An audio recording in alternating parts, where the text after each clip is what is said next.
Hey, Foot Clan, got a great show for you today. Before we get it started, I want to remind you, only with NFL Game Pass, you get every out-of-market preseason game live. Top rookies, comeback players, new players on new teams. We saw it all last night, and it's happening right now live with NFL Game Pass. Even if you missed the game, you can replay it. We're going to talk a lot about what happened last night, and you can replay it on NFL Game Pass. Sign up now at NFL.com/fantasyfootballers. Kick off the 2018 NFL season with a 7-day free trial. NFL.com/fantasyfootballers.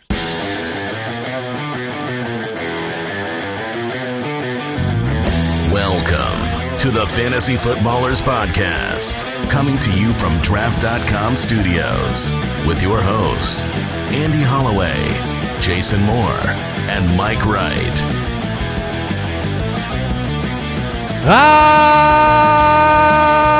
The NFL season is here.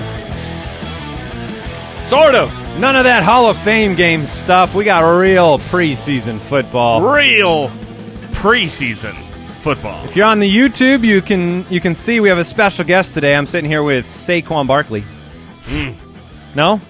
The pink moose? I've got a pink moose in hand. Just me and Saquon hanging out. If you're new to the show, you're not going to understand that. Sorry. You missed, here's what you missed. We'll fill you in. You missed the worst analogy of all time on this show, where Andy compared a player to the pink moose. That means he's the best. My daughter's favorite stuffed animal is a pink moose. So you stole your daughter's favorite stuffed animal? No, Amazon. Amazon.com/pink moose. Welcome to the Fantasy Footballers Podcast. Brooks, you're going to need to hold on to Saquon for me. We are back once again. We've got our second running back show, the Running Back Rankings Part 2. We're going to get into the real takeaways from the first night of preseason football.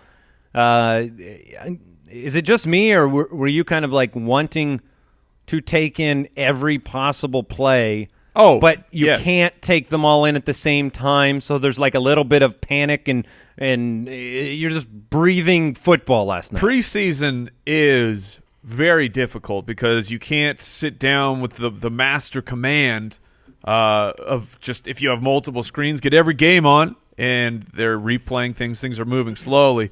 So you watch what you can, and you also monitor Twitter, and you know that you have missed something. You're like, and you got to spin your head this way, and it's a very turnaround, head-shaking time of year. It's very difficult. I see people sending around screen caps of Josh Allen trying to tell me things about him. Yeah, we'll get into that. But I love the preseason. I realize it's a little bit harder to take in, but no advertisement here, even though there was just one. Right. Game Pass is unbelievable for preseason. I mean, you're That's just really clicking the only way you could do it. Yeah, but I was up last night watching, just clicking game to game to game to game. And, it's just so easy to watch all the games, and then you can go back and skip forward 10 seconds, skip forward 10 seconds. You can get through a lot pretty quick. The NFL needs to time the games up to where each game starts right after the first quarter of the previous game. Because that's all I really right, I mean, that's what I wanted to take in the most was the first quarter of these games. Now, there were situations, Baker Mayfield, Lamar Jackson, quarterbacks specifically, where they rotate in later that I wanted to keep my eyes on. But we're going to kick it off right away. We've got such a jam-packed show. I want to get into the preseason takeaways. Follow us on Twitter at the FF Ballers. If you do not have the Ultimate Draft Kit and you have a draft coming up, you need to get the Ultimate Draft Kit at ultimatedraftkit.com. This is our baby on this show. I mean, if you don't realize this, if you're joining us for the first time, the Fantasy Footballers Podcast, we are a year-round fantasy football podcast. This is all we do. We spend every hour of every day working on this podcast and working on getting you ready to win your league. And the Ultimate Draft Kit is the tool, the foundation of your draft. You've got 100-plus player profile videos. You have up-to-date, always changing rankings. We're going to have major changes go through today just based off of injury reports that we're going to get into from the preseason. And so I just encourage you, check it out. Learn more about it, ultimatedraftkit.com. What are your biggest real, I'm underlining the word real, takeaways from the first big night of preseason football? Because Twitter is famous for another thing, and that's overreactions, Mike. Sure. Oh, yeah. And I will preface the beginning of the discussion with this. having a real concrete takeaway from preseason week 1 is difficult because starters are in for maybe 1 set of downs, 2 set of downs. They're playing against a defense that is showing you nothing. I thought about not doing this question, not answering it myself as a point of saying I'm not going to give you any takeaways outside of injuries in week 1, just so that our listeners don't overreact to anything. Sure, yeah. But there are some. Yeah, and that's I think you have to react at least a little bit. And these are what I found are my real takeaways, and I'm stealing some of Jason's thunder here, but it's toot to Jason, who talked frequently at length of Christian McCaffrey and Norv Turner's usage of running backs. He's been very prone to the workhorse running back, and I've been defending C.J. Anderson, believing that he will get in, but it was all Christian McCaffrey, including the goal line. It was all McCaffrey. Granted, like I said, this is week 1. This does not mean that McCaffrey's getting every running back snap, but I thought that was very, very telling. It eases a lot of the concerns that I had for Christian McCaffrey of will they actually go with that. In week 1, one eyebrow goes up. Yes. In week 2, both eyebrows go up, and then I start to make some more adjustments based on confirmation. Sure. And then in week 3, the jaw drops. Yes. And when the jaw drops, and both eyebrows are up. Oh, you know that it's a done deal. And here's one thing I will say on the CMC, the Christian McCaffrey thing. People were saying on Twitter, "Oh, look at look at what C.J. Anderson did. He's 4 yards carry. Christian McCaffrey was not that great on the ground again." But you cannot, in preseason, this is just kind of a public service announcement to the entire Foot Clan, you can't look at box scores. Preseason box scores are meaningless. The beginning of the game is, especially from the offensive side of the ball, they're trying to get their new offense out, trying to run the plays that they've schemed up. And then when the starters come out and all the backups come in, it's a completely different game. And so what you're saying is, there were 2 drives that the starters were on the field. And of those drives, Christian McCaffrey had 100% snaps. Yes. C.J. Anderson had 0% snaps. It won't be that drastic, obviously, but it was showing that they were using him up the middle. They were using him in the goal line, in the red zone. They were using him in screens. It appears that Norv Turner is just going to do what he's done for 26 years. Go figure. Yeah, fair. My second big takeaway is if there was any buy low window left from Antonio Callaway getting in trouble with the law, I would float some offers out there in your dynasty leagues because Baker Mayfield already has mojo going with Antonio Callaway. I know he only came down with 3. Catch the ball. Yes, it was a rough start, and it's almost like you could see the nerves for Callaway. And as the game progressed, he really settled down. I'm not just talking about the big highlight. I'm talking about Baker just going to Antonio Callaway. And then the last one I'll throw out here is Jeremy Hill looks like he's going to be that at least the 4th running back for the New England Patriots. He will beat out Mike Gillislee. That would be 3rd running back, really, right? Because you're saying James White. Yeah. On the roster. Yes. And whether that translates into he is actually the short yardage guy, I still believe it will be Rex Burkhead. But Jeremy Hill could end up just being a pain in the butt for those situations. Yeah, I did have that moment yesterday where I was going, man, the Patriots are very patrioty. Yes. They certainly are. Mike I kept thinking in my drive home, I'm looking at box scores. I'm going, are you showcasing Jeremy Hill to trade him? Are you showcasing him because you like him? Are you Mike could be upset is all I kept thinking. Mike could end up upset. There were quite a few players that had the one eyebrow moments, right? Like Michael Gallup had a nice touchdown pass from reception. Dak? Yeah, reception. Marquez Valdez-Scantling from Green Bay had 5 catches, 101 yards and a touchdown. You're kind of looking to see. Equinemius looked good too. Yeah, you're kind of looking to see where the wide receivers in Green Bay, by the way, those are Green Bay rookie wide receivers. My 2 takeaways, I won't overemphasize either of them. Carlos Hyde and Nick Chubb look pretty rotten. Nick Chubb especially couldn't get anything going. I think he was like 15 for 11 or 11 for 15, something like that. Whenever you can inverse those numbers and not know the difference, you didn't have a great game on the ground. Didn't show anything impressive to me. Jason, you can talk more about Mayfield, but I mean, ultimately, I told Jason this morning. Tyrod Taylor was literally perfect. He was 5 for 5. Yeah, he was great with a touchdown, and he still, from a perception standpoint, lost last night because Baker Mayfield looked so good as a rookie on his first game. And I said it on the show yesterday. The power of gravity is the thing I fear about projecting Tyrod Taylor. The gravity of the number 1 overall pick looking good. If things start to go south, if Tyrod has a bad game, if they lose too many games in a row, that's the fear. I still believe in Tyrod. He's the guy that shows up first thing in the morning. Right. He's the last guy to leave. They have a lot of confidence in him. They believe that him setting that example for Baker will mean that, like, what's their ultimate goal in Cleveland? Is it to be great for, do they believe Baker can win them a championship this year? No. They believe Baker's the future. Maybe they believe letting him learn from Tyrod for a longer period of time is important. We'll see.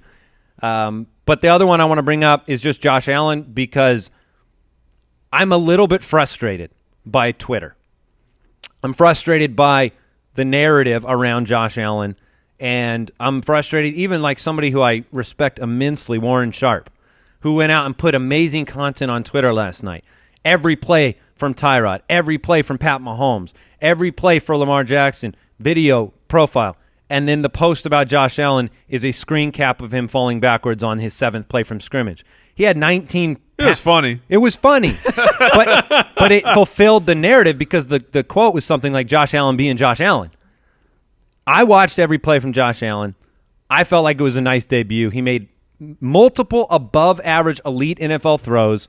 He made his touchdown pass. 2-3 guys in the NFL can make that throw. I was impressed with Josh Allen. I just want to throw that out there. I'm not trying to give you confirmation bias because I'm a believer in him. Jason probably believes that's what I'm trying to do. But I logged every play. I put it out there on Twitter. Sure. You can go read through it. You can go watch the tapes.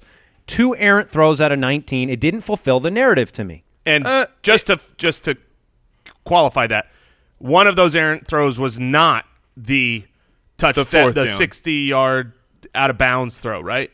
I did not call the 60-yard that's not an errant throw. That's not an errant throw. He threw the ball out of bounds. No, it was a completion.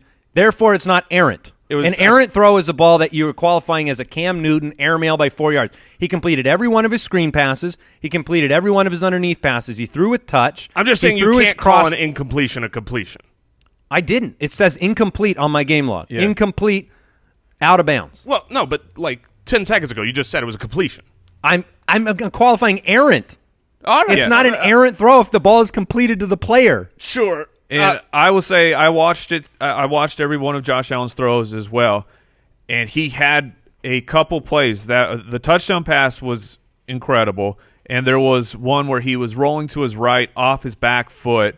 That was a throw that, number one, was just to the big tight end. Yes, that play that was amazing. It was an awful decision. Yes, but it came through, and that I was more watching Josh Allen for his decision making because he can throw a ball over the mountains. I get that. I've never argued against how strong his arm is, that he has an NFL arm talent. But I was watching for was he ever flustered in the pocket? And I only recall one play where pressure actually got to Josh Allen. And to his credit, he looked like Newton on that particular play where there was people draped all over him, and he managed to get out. I think even the commentators like, he's not going to avoid the pressure. Oh, he got out.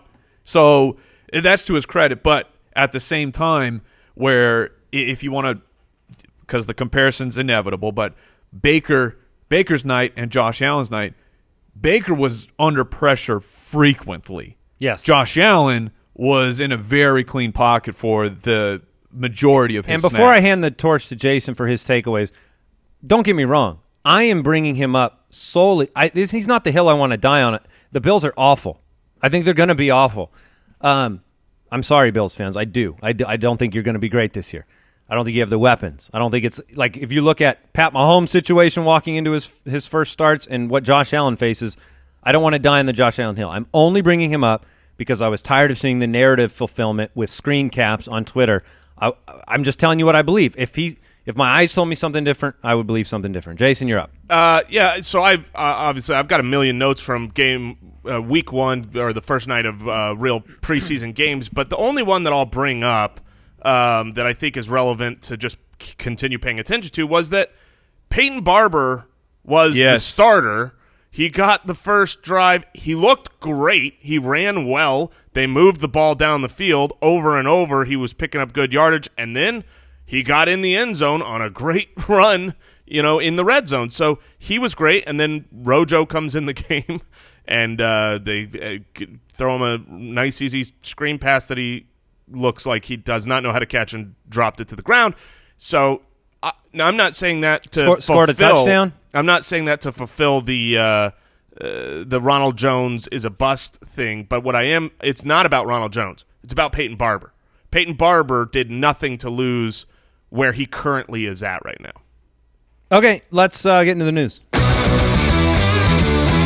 News and notes from around the league. Mike, Redskins rookie Derrius Guice exited with a knee injury on a beast run. Yes, and initial diagnosis this morning via SleeperBot update. Sleeper. Yes. If you have used it before, it was SleeperBot. Yes. It's now the Sleeper app. You can do the leagues and everything. But I got an update this morning that the initial diagnosis was a sprained MCL. He's still going to have an MRI to confirm. But if it's a sprained MCL, you're going to miss time. Yeah.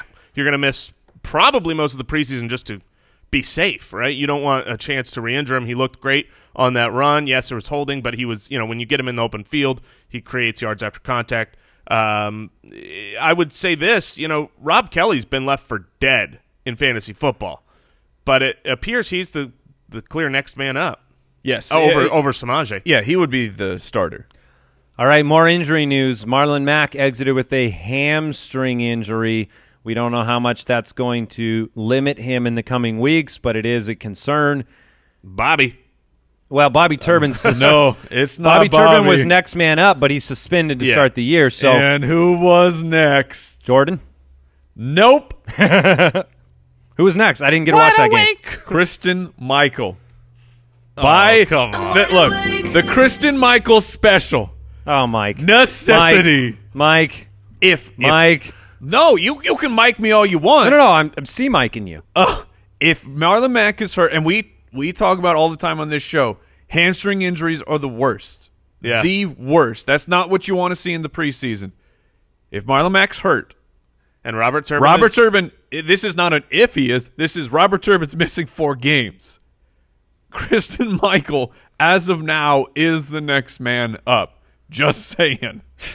What a world. What a world that we live in. You're like an evil genius cackling in the night. Because it's just hilarious. I've never seen you so happy. George Kittle and Matt Breida both left with shoulder injuries. Kyle Shanahan, head coach of the San Francisco 49ers, said both players will, quote, miss some time. This is unfortunate. Both were having great camps. George Kittle was probably the only tight end outside the top 10 rounds that was likely to get every down type of snaps and have an opportunity to emerge. It was on a big play. Now, Brooks, you just traded for George Kittle yesterday, right? Hours before, maybe 2 or 3 hours. Yeah. Congratulations. So we'll find out more and break it down with you on Monday. It really was funny. Matt Burrito getting hurt is unfortunate. It's unfortunate. It is fortunate news for Jerick McKinnon because Joe Williams looked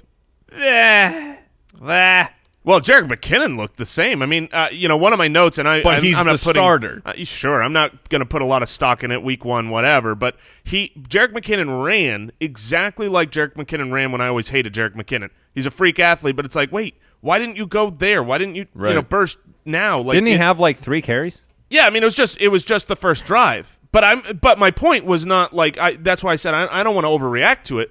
But it wasn't those 3 carries that was like, oh man, he sucks.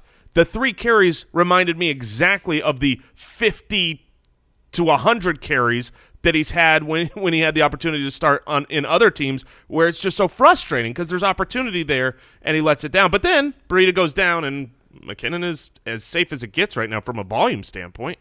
All right, John Dorsey, Browns GM, said there is no timetable for Josh Gordon's return, and Des Bryant is going to visit the Browns this week.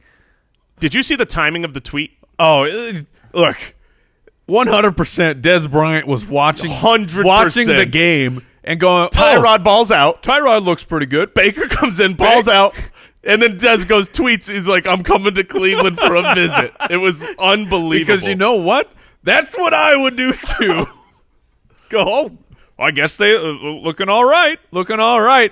Hey, before we jump into the running backs, I want to thank today's sponsor, Pristine Auction, the place to go for your sports memorabilia. Starting running back Rex Burkhead. We got his jersey up on the wall. Authentically signed by Sexy Rexy himself. Want to point out some of these deals that have been happening lately. These all happened recently. Jarvis Landry signed Browns jersey, $75. Speaking of players who looked fantastic, Jarvis Landry looked like a stud last night, and people are getting a signed jersey of Jarvis for just $75. A signed Keenan Allen jersey, $78. A signed Josh Gordon football, $40. Pristine Auction, this is where we get all of our memorabilia. All the signatures are authentic. They use the best authenticators in the business, JSA, etc. Check them out at Pristine Auction, Pristine auction.com. You make an account. It's completely free. It's completely free to browse. There are hundreds of new daily auctions. But when you make that account, let them know that the fantasy footballers sent you. Yeah, and look, if your draft is coming up, you got to get the Ultimate Draft Kit right now. It's only $29.99, and it's a one-time fee. This is not $29 a month. It's $29 for your entire draft season. If your draft is a couple weeks away, you need it now. If it's further than that, you'll want it now because we've got all of the charts in there, the reports of all the coaching changes, so much to read, all the 100-plus video profiles of us breaking people down and saying what we believe, the good, the bad, the ugly, upside and downsides, the risk ratings on every player. And look, we've got stuff for auction. We've got stuff for different scoring formats, sleepers, breakouts, bust, values. People have said for years that they really love the Ultimate Draft Kit. It helps build a foundation for their championship, and we want you to win your draft. So check out ultimatedraftkit.com right now. All right, let's do it. Running backs. All right, yesterday we did the top 10 running backs. You can listen to yesterday's episode if you want to hear our breakdowns on those players. We're going to try to fly through these today because we want to get through more of the running backs all the way down to what, 24, Brooks? Yes, sir. Number 11 on our consensus rankings. As of this morning, are these ranks as of this morning? The individual ones are. Yeah, the order might be a little shifted on these consensus because of updates from last night. And now, for instance, McCaffrey is going to get brought up, and he's now in our top 10. That was the name I was going to bring up. I tweaked McCaffrey a little bit up based on, what I believe he is going to, the workload change. Number 11, Jerick McKinnon. I have him at 10, Jason 13, Mike at 11. Right now, his PPR average draft position is the 9th pick of the second round. Last year, Jerick McKinnon showed enough to convince Kyle Shanahan to give him a whole bunch of money to come in and be the Devonta Freeman in the San Francisco offense. He's going to have to overcome an offensive line that is ranked 28th for 2018. In fact, it won't just be Jerick trying to overcome that. It's going to be Jimmy Garoppolo, who, Mike, you brought up, looked a little rusty yesterday. A little rusty. McKinnon flashed. Not so handsome. he didn't look so good. But impossible. Game one. And last year, McKinnon flashed at various times, especially in the receiving game. Last night, he did have a reception on his one target for 7 yards. Jerick McKinnon at number 11. Is there something you want to bring up about Jerick that our listeners need to know about? Everything with Jerick McKinnon is going to be very similar to the argument for Christian McCaffrey. It's going to be the passing work. Kyle Shanahan is a master of using his running backs in space. His running backs get targets. And Jerick McKinnon, like you said, he should be – the comp is easy. Devonta Freeman. And sometimes when the comp is that obvious, you have to take a step back and go, what am I missing? But I think in this case, it's literally right there is They are similar players. They have similar skill sets. Freeman's probably the better player, but Jerick McKinnon is a great pass-catching running back, and a target is worth more than a rushing attempt. So even if he's only getting 200 carries, he's going to be up in that 60-plus reception area, which is elite for fantasy football. You mix in some goal line work, and Jerick McKinnon is safer than he feels. Yeah, yes, I agree. And if Burita is banged up, the goal line is where McKinnon could benefit the most. Because last year you did see him lose goal line work from the time he came in after the Dalvin Cook injury in Minnesota to the end of the season where Latavius Murray was handling the majority of it. That would be the big benefit to Jerick McKinnon. Number 12 is Christian McCaffrey. Jason, you said you moved him up.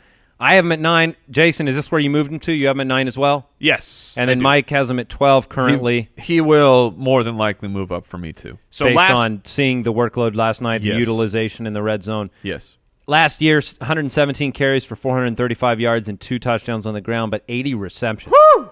651 yards and 5 touchdowns on 113 targets. Talk to me about Christian McCaffrey, Jason. Okay, so Christian McCaffrey last year was an RB1 in PPR. People were disappointed because of his ineffectiveness on the ground, but the value in fantasy football of those targets cannot be overstated. Now, the worry coming into this year is, okay, Greg Olsen is there. Right. DJ Moore is there. Another year for Funchess. Will he actually get those targets? And in that first drive, that second drive, you could see, look, all those players were out there on the field, but it was the exact same usage we saw the second half of last year with Christian McCaffrey really getting a lot of work, a lot of volume in the screen game. There were designed screens for him. They used him in the red zone. He looked good last night. He really did. I expect him. I really expect him to have 100 targets this year. And then, look, last year he only had 117 rushing attempts. So even if he stays poor, he can go up from 117 rushing attempts. He doesn't even have to hit 200 rushing attempts to take a huge step forward. And he was already a running back 1. This is, you look at it, very similar comp to Jerick McKinnon. I agree with what you were saying. They are probably not going to be a 250 carry back. No. But they're going to be a high volume involved in the passing game, which is obviously so important. If North Turner feels most comfortable with him on the field in most circumstances, it's just going to benefit McKinnon. Opportunity means everything. Yeah, and McCaffrey. McCaffrey, yes. They both start with the. I was like, what? Where are we? What is happening? Let me ask that question as though I meant to mispronounce his name. McKinnon, McCaffrey. You comfortable with them as your 2 running backs? Yeah, I think I would be comfortable with them as my 2 running backs. Because if we're in a PPR, I mean, man, that means to me that I'm putting those 2 with an Odell Beckham or someone like that. Because what? How are you possibly putting those 2 with Beckham? Well, I guess Christian McCaffrey's back of the first now? Yeah, either you could not possibly get all 3 of those guys. You probably can't get both of them. I'm just curious about your McKinnon, comfort level. Okay, you could do 209. You could do it with Julio. You could get McKinnon in the back of the first, Julio in the second, and McKinnon has dropped to the beginning of the third. So, I mean, it is possible to do something like that. But I prefer, I'm going to take the better offense in Carolina over, San Francisco's offense, and McKinnon doesn't have the pedigree coming from college that McCaffrey has. Sure. Number 13 is Devonta Freeman. Right now I have him at 15, Jason at 12, Mike at 13. The question with Devonta Freeman is, can he, get back to the 2015, 2016 form that turned him into the number 1 and number 6 overall fantasy running back? Last season he missed a couple of games in Week 11 and Week 12. Started the season very well with 4 consecutive games inside the top 24, including 2 inside the top 7. It was a hit-and-miss season for Devonta Freeman, some injuries, banged up. You always have Tevin Coleman over his shoulder. But still a pretty good year from Devonta Freeman, and you expect the offense to be a little bit better this year, second season under Steve Sarkisian. Upside range of outcomes for Devonta Freeman. Can he get back to that top 7, top 8 guys? Oh, yeah, I think he can. Personally, I think he can get there. He scored 8 times last year. Running back 13. and that was he missed essentially 3 games. So it's hard to know exactly where he would have finished if he had played a full 16-game season. The target drop is the most perplexing part of Steve Sarkisian's offense, where he went from 65 targets down to 47. Now, he would have been much closer to 65 if he had played the full season, but we're just sounding like a broken record right now. But these guys in this range truly gain a bunch of their value from the pass catching, but Freeman is also he's excellent on the ground. Last year, almost 200 carries, 865 yards. So Freeman is in line for another 220, 230 on the ground. And if we can get that reception total back up to close to the high 40s, low 50s, then Freeman can certainly hit that top 7 mark. Yeah, for me. I agree. He's one of the safest picks in his range. The best predictor of future success is past success. And you've got a guy who for the last 3 years has, for all intents and purposes, been a running back 1. Like you said, he was the running back 13. Right. But that was in 13 games. So if he plays a full season, I think that he's locked and loaded there. And yes, Sarkisian comes in, the targets drop, but it's still the same quarterback. It's still the same rapport between Matt Ryan and Devonta Freeman. I'm not worried about Freeman. I actually love the Falcons this year from a fantasy football standpoint. People react so much. They're undervalued right now. I like especially Julio. Yeah. I like Devonta Freeman. I like Tevin Coleman. All of them are going so much lower than they did last year, but I expect their offense to be better this year than they were last year. So, I was off the Falcons in 2017. I'm back on. Oh, I'm flying like a falcon. Like a falcon.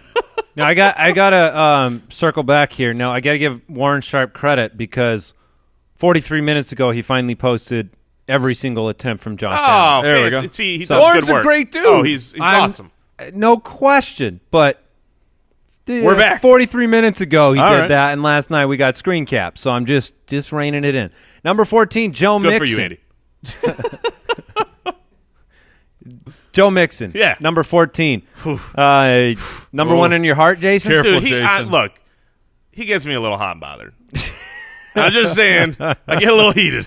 Oh, okay. All right. Oh, You getting a little fired up about Joe Mixon? Had a touchdown Joe. yesterday. oh, Joe. His touchdown was on incredible play as well, where he was lined up out wide. Oh, they put him all the way out wide, and the best part was if you watched just We watch knew he Dalton. could catch the ball, though. Pre-snap. yes. Pre-snap, there was only one place this ball was going.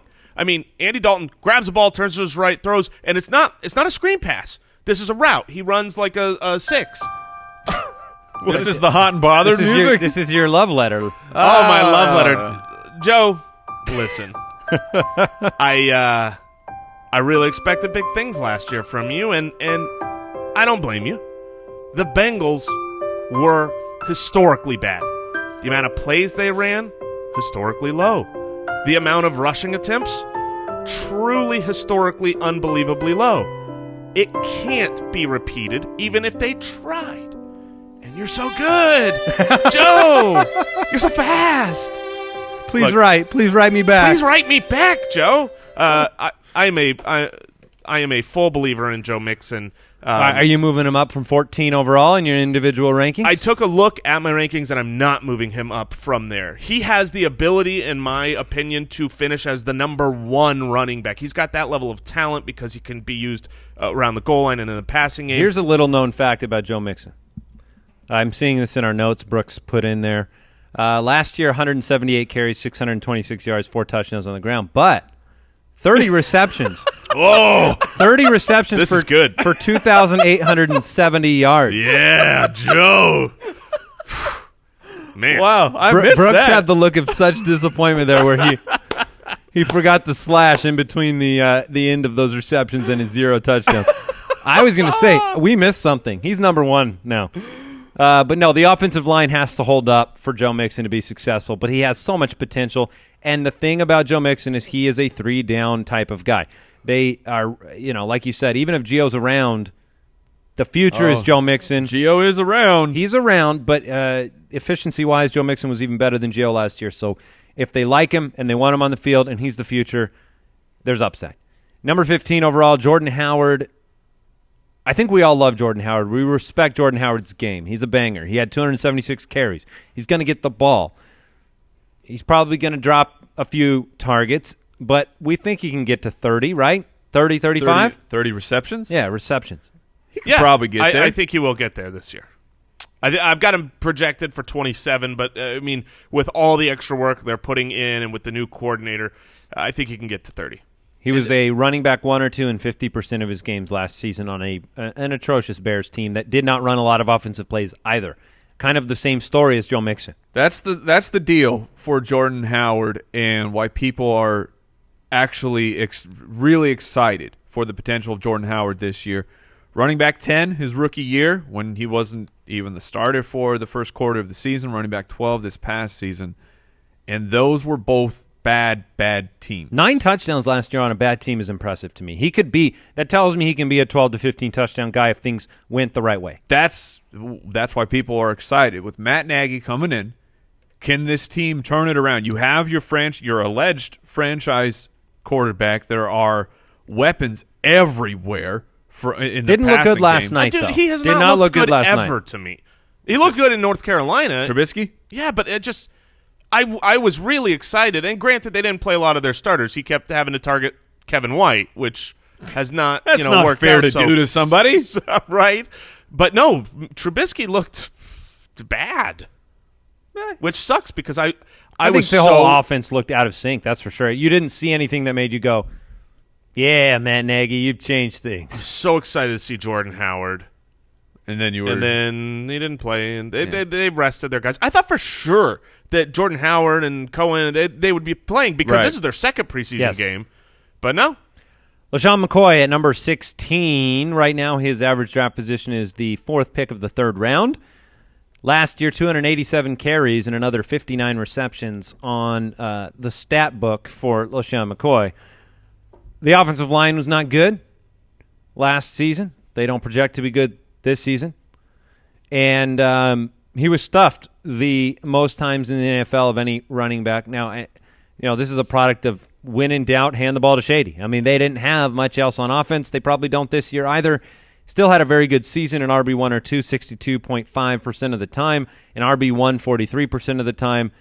He finished the year as the RB7. So I think that we are still doubting him too much. I am the highest of the three of us. I have him at 13, Mike at 14, Jason 16. I still have, and I moved him up. I had bumped him way down, simply a risk mitigation with his off-the-field situation, which it's still not resolved, but at least now, where I would say a couple weeks ago, it felt impending that LaShawn McCoy may not play football this season. It's trending far more to him playing. So as we approach the season, LaShawn McCoy is going to be ranked higher than 14 for me. It's just a matter of where would I draft Shady right now? Where am I willing to go in on that risk? And I would rather have like Howard, or I have Howard one spot behind McKinnon, but like even Joe Mixon, who I've ranked behind Shady right now,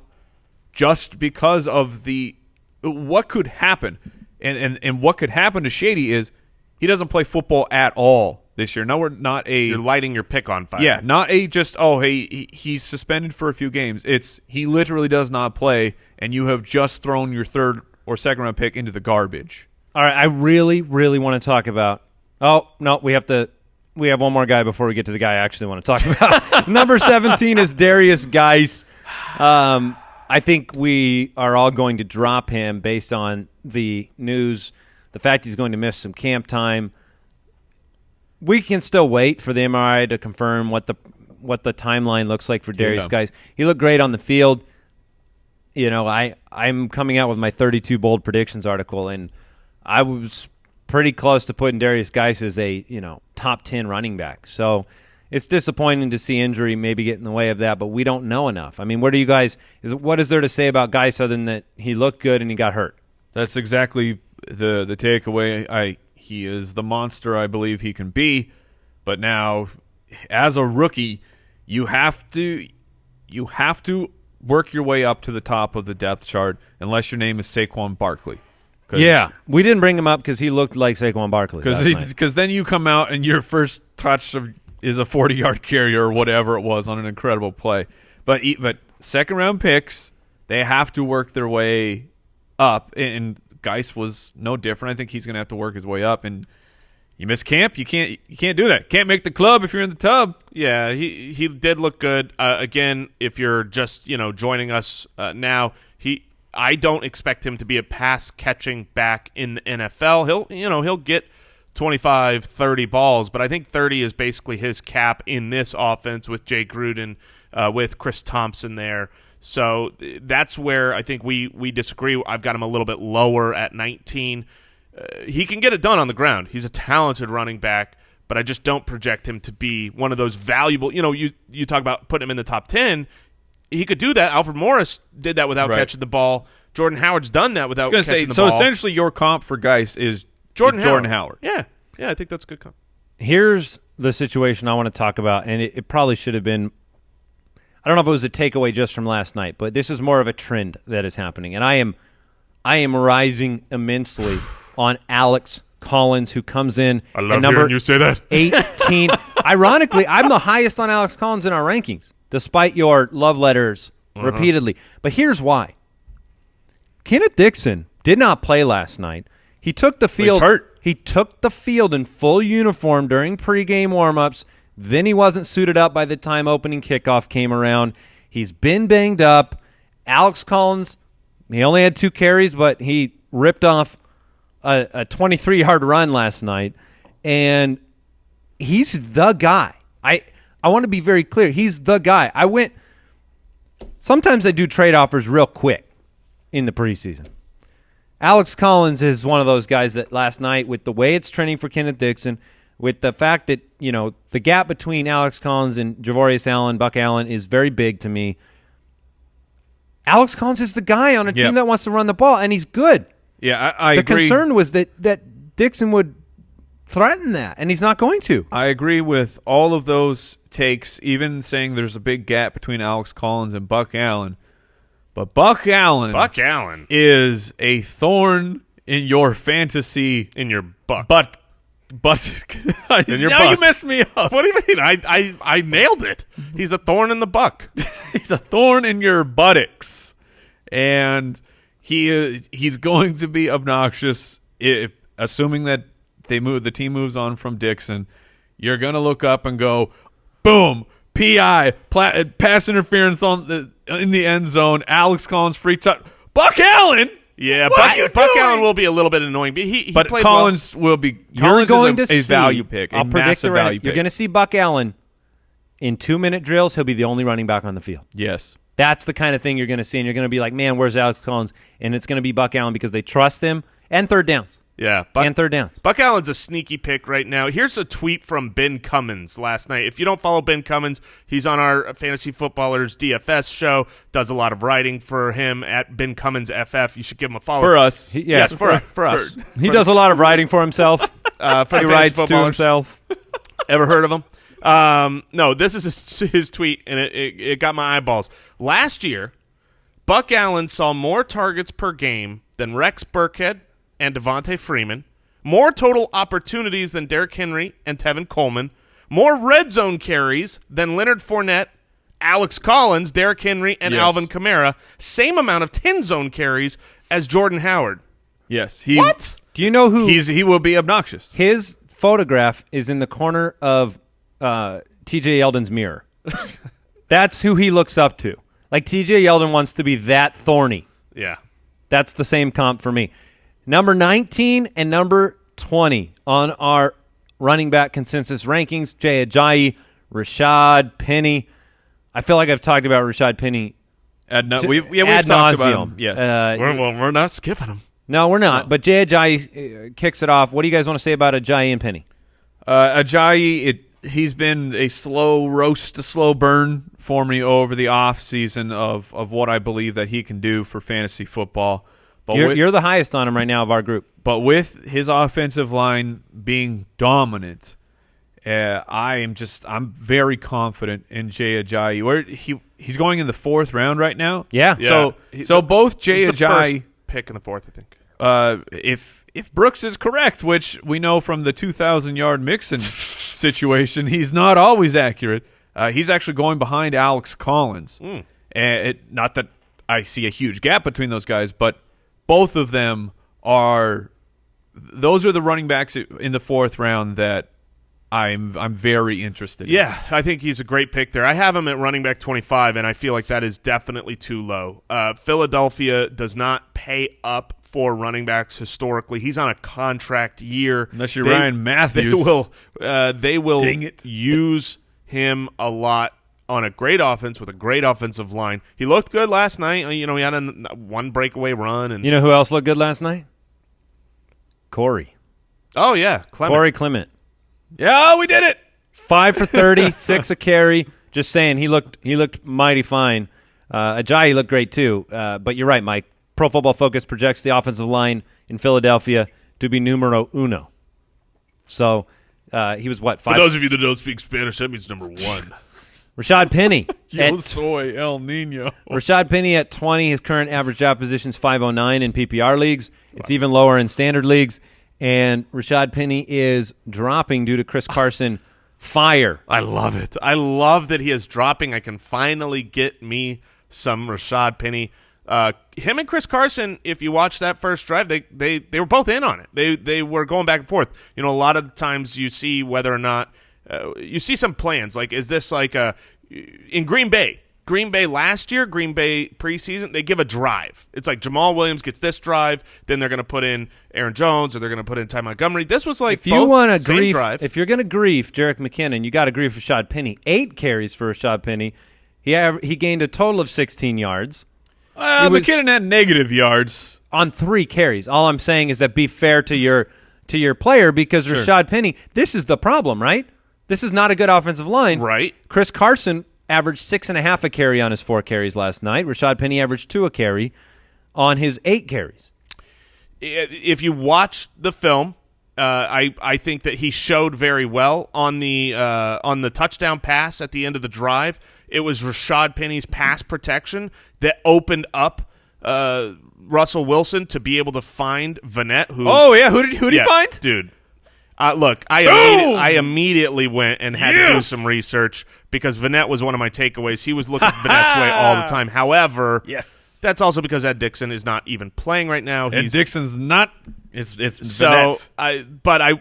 I have at least opened my. I appreciate my that. hate block. My shades. Like you're peeking through. I'm looking like you're on a at the stakeout? possibility of Vanette being their pass catching tight end, but I want Ed Dickson to be there. Number 21. Royce. Oh, by the way, I'm drafting Chris Carson in leagues. I mean, he's going solo with the upside and potential. I know Pete Carroll is a hype machine, but Chris Carson looks good. Royce Freeman at 21, Dion Lewis at 22. Royce Freeman, what do you think about his opportunity? It's still projection for Freeman because the Broncos have not played yet. We're waiting. Their depth chart says Devonta Booker is the starter. We're waiting to see what they're going to do. Reports out of the mountains are that Devonta Booker and Freeman will be sharing during the first 2 drives, and then they're going to get the other guys involved, see what they can do. Normally a really good sign for the rookie? For the rookie to share. I mean, it's a good sign for Rashad Penny that happened. It's a bad sign for Ronald Jones that it didn't happen. It's a good sign for Royce Freeman if it does happen tonight because that you never. I think they're tomorrow. Outside of Saquon's situation, right? When you're the top 5 pick, it's extremely rare to see a rookie come in and get all the first team work. I mean, that's just not going to happen. So your best case scenario is that you go in and the incumbent and the rookie share time. That's how a rookie running back becomes a day 1 starter. Right. That's the means. Dion Lewis at 22. We have him ahead of Derrick Henry, who ends up at 26 later on. But Dion Lewis, I have him at 20, Jason 23, Mike 26. I think that we're going to see inefficiency from Derrick Henry this year, and I think Dion Lewis is a better overall runner. Tennessee's first-team offense 7.1 all-purpose yards per touch for Dion Lewis last year. Yeah, they looked pretty good to me. I was happy with Marcus Mariota. He was actually looking like he was running well and accurate on the move. They had a nice drive. Derrick Henry. Just 5 carries between the two of them last night, so not a lot to see. No, but the reason there wasn't a lot to see is because their first drive, they came out, they played great, they marched down the field, they score. You guys are done for the night. That's what you want when you're projecting an offense to take a step forward. So I did like seeing that. And for Derrick Henry, I don't agree that he will be inefficient. I think he will be a good fantasy running back. However, his draft price it's really all I focus on these days because it's too high. His draft price is too high. Don't take Derrick Henry at the back of the third. There are better options there. I mean, if you're talking back of the third, that means you're passing on Alex Collins and Ajayi at that point to grab Derrick Henry. I would not do that. I believe that Henry and Lewis, come the end of the season, are actually going to be closely ranked with each other, and each will have their big games. Yeah, back in the third right now, you can get Doug Baldwin or Larry Fitzgerald, and then grab Ajayi or Alex Collins. All right, the last guy I actually want to talk about is Kenyan Drake. We've talked quite a bit about Sonny Michel, Rex Burkhead, and that backfield. So I want to talk about Kenyan Drake for a minute. You can see all of our rankings at thefantasyfootballers.com, so you can go well beyond what's on this show. You can listen to yesterday's show for the top 10. I want to bring up Kenyan Drake because one of the takeaways that I wrote down on paper that I didn't put in the show doc was the performance of Kalen Ballage and the amount of work that Ballage had in the game yesterday. Yes, he made a rookie ridiculous hurdle fumble that was embarrassing, but he showed explosiveness. He showed chops in the passing game yesterday. I am a big fan of Kalen Ballage, running back for the Miami Dolphins, rookie running back.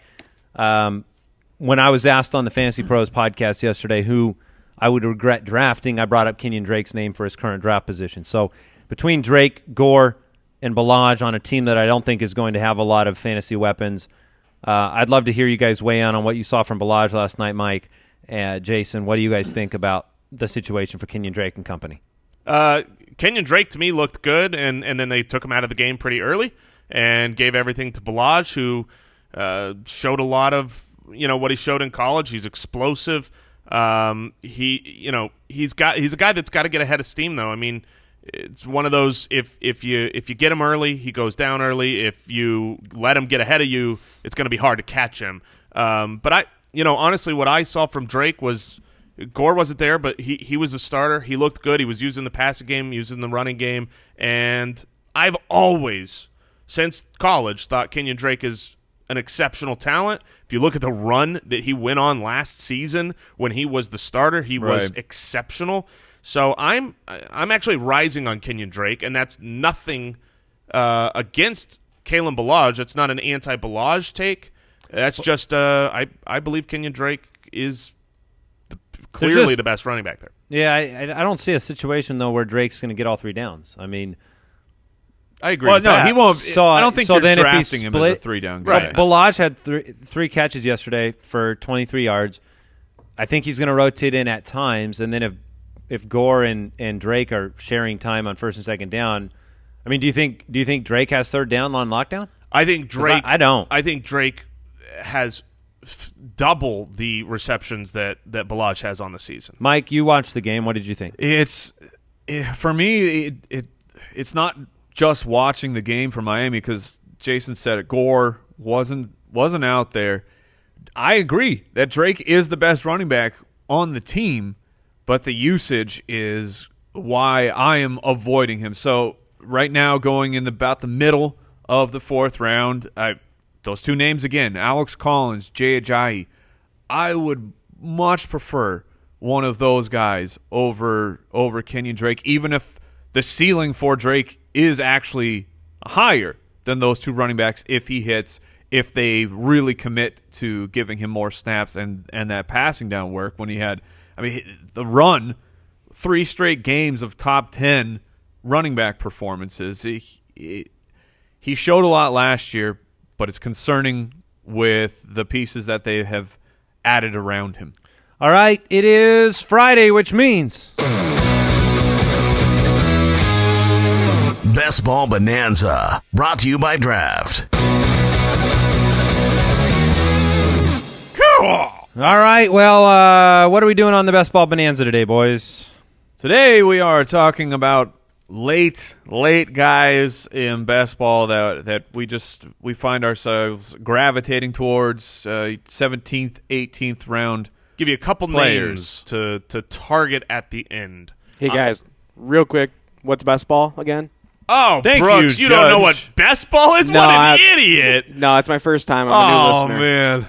Best ball is a great format. You know, I say all the time, you don't win the championship at your draft, but you do in best ball because that's all it is. You draft, and the best players every week from your entire roster of, if you're playing on draft, of 18, get put into the starting lineup. So your best quarterback, your best tight end, your 2 best running backs, your 3 best wide receivers, your best flex, all go in the starting lineup. You get max points. But there's no roster transactions. There's no waiver wire. There's no trades. Once you're done with your draft, at the end of the year, that's the team you've got. Who put up the most points. It's really fun, and it is a great way to prepare for your redraft leagues because you're putting a couple bucks on the line with the chance to win money. So everyone's taking it serious. You can actually see what people like, what people value. There you go, Brooks. Now do you know what best ball is? Thank you. That sounds like a lot of fun. Oh, it's a blast. Is there any specific place that you can play it? Maybe draft.com/ballers. That's the that's where I draft Kalen Ballage in the last round. That's where I draft Dante Moncrief in the last round. That's where I draft Tyrod Taylor in the last round. Those are my 3 selections for those late round values. Even if Ballage does not have a big impact in year 1, he may have a game or 2 where he breaks off a 60-yard run. He will have a couple those 60-yard type touchdown things. runs. I think he will. I mean, I don't like Ballage in redraft, but in best ball, I actually do think that's a really solid pick. And a couple names, we've actually talked about them. 2 running backs that I think are absolutely worth your final picks. Jeremy Hill, if he somehow manages to become the short yardage goal line running back, he's going to give you a few very high total weeks. And Peyton Barber, who we've talked about. Peyton Barber could still be the starting running back for Tampa Bay. They spent a high pick. They spent a second-rounder on Ronald Jones. But that as a second-round running back, if the player in front of you is outplaying you, I don't think they force you on the field, and it could end up being Peyton Barber for a lot of Tampa Bay's carries.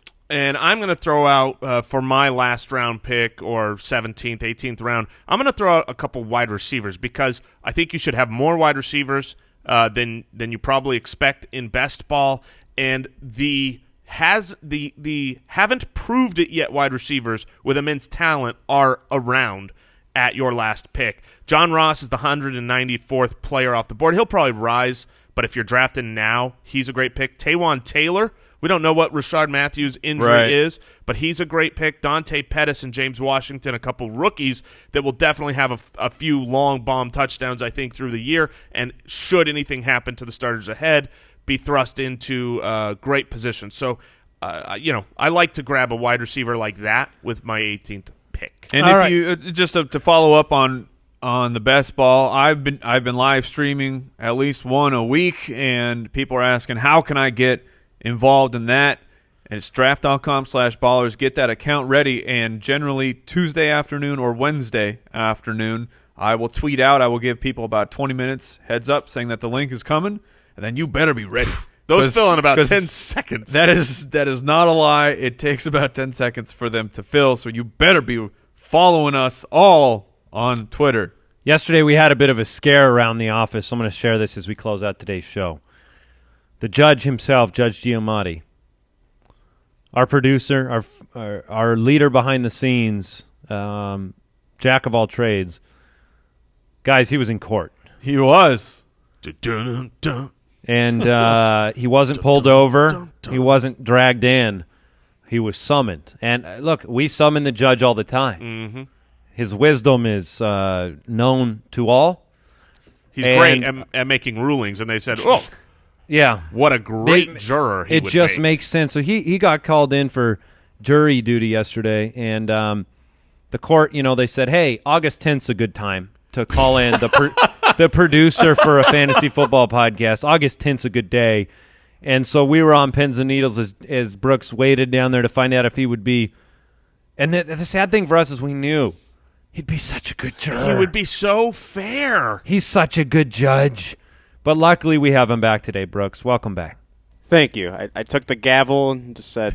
He said you can't make a judge a juror. Exactly. Yeah, it's just incompatible. So, hey, thanks for listening to the Fantasy Footballers podcast. Once again, enjoy your weekend. Enjoy the rest of preseason week 1. We will be back, as always, on Monday with another great show. We will see you then. Goodbye. Thank you for listening to another episode of the Fantasy Footballers Podcast. Join our fantasy football community on jointhefoot.com and follow us on Twitter @TheFFBallers.